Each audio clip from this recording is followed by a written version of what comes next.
What's my sales secret going to be? Well, I'm going to talk about being more collaborative, and more specifically about how you can use partnering skills or PQ to achieve that. So why is this a top sales secret? Well, sales has changed. And if we don't change, if we don't keep up with it, well, the potential for failure is going to increase. And so how can you execute that secret today? How can you use some of the advice? Well, the first thing we're going to do is understand what are the challenges of modern selling. We're going to think about how sales has evolved and what we can take from some of these evolutions. But then we're going to understand what are the 6 elements of PQ, of partnering skills, and how we can use these in every selling interaction, whatever type of sale you're doing. So a little bit about myself. I'm founder of Brindis, sales training company. Over the last 22 years, I've been around the world 14 times. I've worked in 36 countries. I've worked with over 10,000 salespeople. And it's while doing that that I became really aware of what the challenges that the majority of these will be facing. There's quite a lot of commonality. And so I looked at these and thought, well, how can we address these? And that's what spurred me on to write the book, Selling Through Partnering Skills, where we look at these elements that we can use to become more modern in our approach by sharing and being more collaborative. So it's some of these things that I want to share with you now. So if we think about the challenges of modern selling, broadly they fall into 3 areas. I talk about busy, busy, busy, Oldy, worldy, and muddled mindset. So busy, busy, busy is when a salesperson is running around doing lots of stuff, loads of activity, it's really hectic, lots of things going on, but it's not very effective. These things aren't making a difference. They're not having the impact that the salesperson is looking for. And as a result, they just do more of it. They get busier, they get more hectic. They waste time and they get more stressed. It's not a good place to be. So busy, busy, busy, we see in a lot of different industries. Another thing we see is Oldy, worldy. And so Oldy, worldy is using old-fashioned techniques that don't really work. People are doing things from a bygone era that just aren't effective. And so this can actually make the busy, busy, busy effect even worse. By trying to use things that just don't have a place in modern sales anymore, you're putting more pressure on yourself. Potentially also you're going to be a little bit embarrassing because people will see through what are old-fashioned techniques and just not really appropriate for modern day. The other thing that we'll see, or potentially all 3 we see, is the muddled mindset. So muddled mindset is when a salesperson isn't really sure what they're supposed to be doing. It could be that they're positioned as a consultative salesperson, someone who's selling solution, they're looking at the customer's best interest. But all of a sudden, we come the end of the month, we come the end of the quarter, and it's try and sell more stuff, try and sell more things. We become really transactional. So the mindset is muddled as to what are we actually trying to do here? It's not clear on what we're trying to achieve. It puts salespeople in a really bad position, and it means that we're unlikely to get the results that we want, the outcomes that we're looking for. So we've got to look at how we can solve these, and all of them do have solutions. So if we look at busy, busy, busy, it's about becoming more effective. This is about planning better, it's about preparing, and it's about using good process.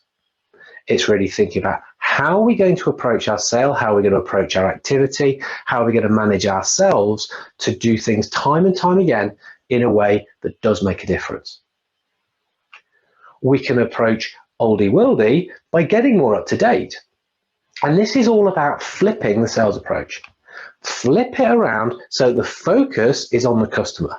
Think about what they're trying to do, think about their buying journey, think about what they're trying to achieve. And so follow a process, follow a way of working that's going to put the focus like that. This is a more modern way of thinking, and this will be more effective.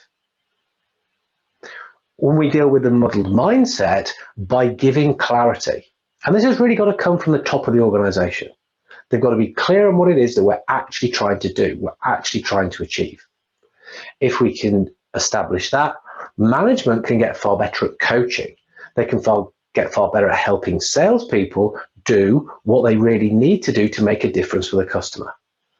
And it means that the salesperson can be far more committed and far more consistent in the way that they operate, in a way that's meaningful to the customers that we're trying to serve, that we're trying to work with. Those are broadly the challenges and how we can start to deal with them. And so really the way to do this is to look at how sales has evolved, because it has. Over a period of time, sales has been researched, it's been understood, and we can see ways in which modern salespeople can adapt and approach customers in a far more meaningful and useful way. So what I want to do is just take us back to have a look at some of the evolutions, because I believe that we don't want to throw the baby out with the bathwater and completely change a sales approach. There's many things that we can take from times before because they're still relevant today. Some things, absolutely, yeah, we want to kick those out. It doesn't make any sense to do them. But some things will help us with a good, solid sales approach. So I'm going to go back to post-war. I'm not going to go right back to the 1890s, the days of the snake oil salespeople, which started to give us all kind of a bad name. But we'll look at sort of post-war, and we'll see how a lot of the sales approaches mirrored the general thinking of the time. And so in the 50s, where we were looking at kind of increasing production, it was all about having good, solid process. And that was exactly the same in the way that sales was trained. We'd want to have a good methodology, a good way of working, that we could do the right things time and time again. And actually, I'm not going to argue with that today. It makes a lot of sense. We want structures, we want processes, we want ways to make sure that we're doing things correctly. In the 60s, this was all about the kind of the mind, it's about the brain. I always think about it as kind of the psychedelia area. But that's what a lot of sales training looked at. It was trying to understand the buyer, their personality, how they would think, what their preferences were, and aligning ourselves to that. Flexing behavior and positioning products and services in a way that would be appealing to them. Why would we not want to do that now? Why would we not want to try and adapt our approach to the customer so that they feel comfortable in what we do? Totally want to do that. And if we think about what happened in the 70s, a lot of sales training was really to focus in on benefits, selling benefits. What's in it for me? That's the unspoken customer's question. So if we can really make sure that we're explaining those, for me, that still makes sense today. Customers don't say it, but quite often in their heads they're thinking, well, so what? So what? Why are you telling me this stuff? It doesn't make any sense. I'm not interested. We've got to make sure that we're not falling into that trap. Think about what they're going to get from buying the product or services. It's the famous, people don't buy a drill, they buy a hole. And actually, I think we could probably take that further again. They're not really buying a hole. Who wants a hole in the wall? It's what you're going to use the hole for. Maybe it's have a picture help with a memory, something like that. But think about what's in it for the customer. Now, the 80s is an interesting decade. I think from a sales point of view, there's some things that probably we do need to kick out. You know, the whole close, close, close, ABC, always be closing, greed is good type mentality.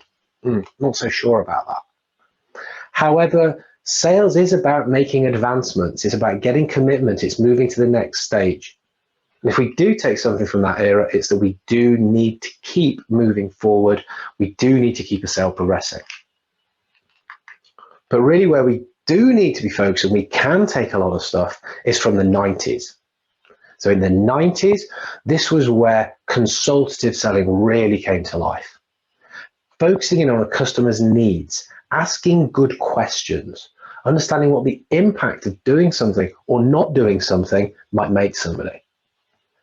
And if we use those techniques today, they put us in a really good place for working better with customers, because it helps them to understand what it is we're trying to achieve.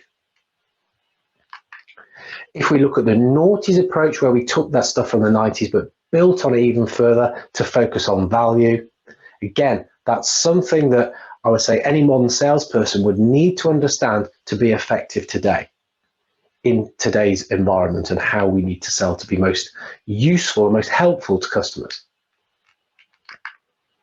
In the 10s, when I was training, I talked to people about building their sales stature. So they had to be considered the go-to person. They had to do things so that people would consider them the expert. They're the person that would be able to help them. Now we'd probably call that personal branding, and we'd be using social media and the various platforms just to project the image that, yes, we are someone who is able to help the customer. So yeah, that makes sense too.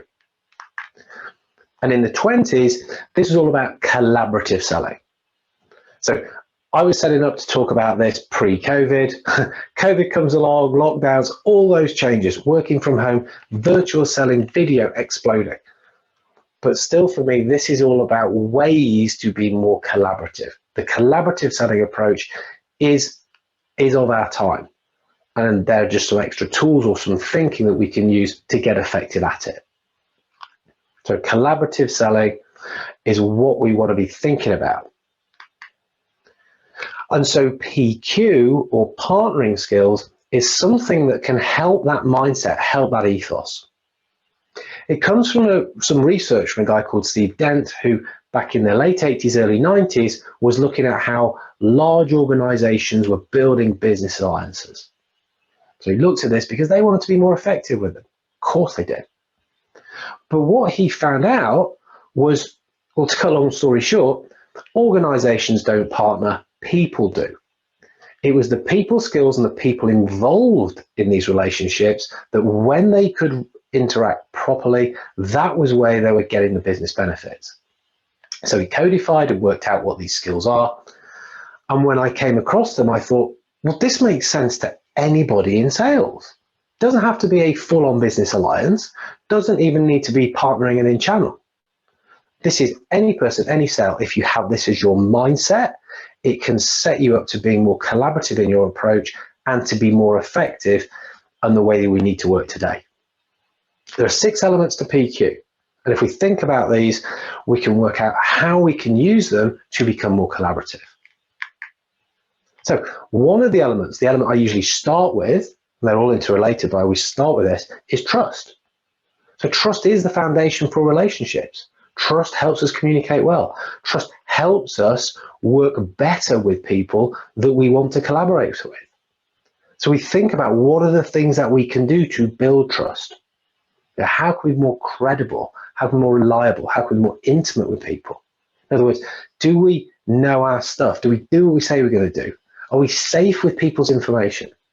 And are we doing this because we actually care about them and what they're trying to achieve, rather than just because we want to get our own intentions?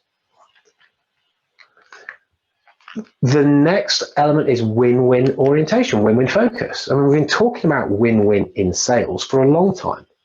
So really understanding this and that mutual benefit makes a lot of sense when we talk about partnering and partnering skills.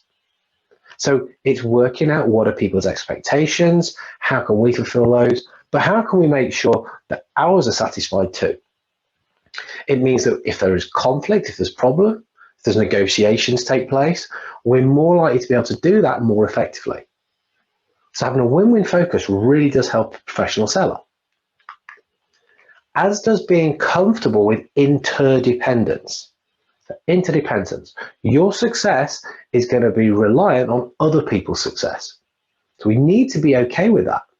So this could be your own teams. You're going to have to be successful in how they help you. It could be the customer. That is where we need to be reliant on others. And to some degree, we've got to give up a little bit of control. Yeah, we've got to include other people. We've got to trust them to do what they say. Another element is that of self-disclosure and feedback. We might call that transparency. And so this is about giving information about ourselves, letting people know how we're thinking, what's important to us, why we're trying to do something, what our expectations are and what we need, as much as giving people feedback about how they are working in the relationship. So from a sales point of view, it could be saying to a customer, look, you're not helping me help you. You're not doing what we said we would do. You're not really contributing to the relationship as we set it up. And that's tough for a lot of salespeople to do. It seems counterintuitive. Customer is king. But they're not necessarily. We're partners, we're equals. And if people need to know things, we need to be strong enough to feed that back to them. We need to be comfortable with change. Salespeople are change agents. We sell change. We're getting people to do stuff different. That's what we're there to do. So we've got to be comfortable with change ourselves. How can we be getting somebody to do something different if we're not willing to do it ourselves? It's not really a stance that we can take. So we need to be comfortable with change ourselves. We need to understand it and understand how people go through change, to recognize where they are and to adapt our approach, again, to help them with it. Remember that status quo, doing nothing, is one of our biggest competitors as a salesperson. So we've got to be able to understand and talk credibly and knowledgeably about change and how it takes place.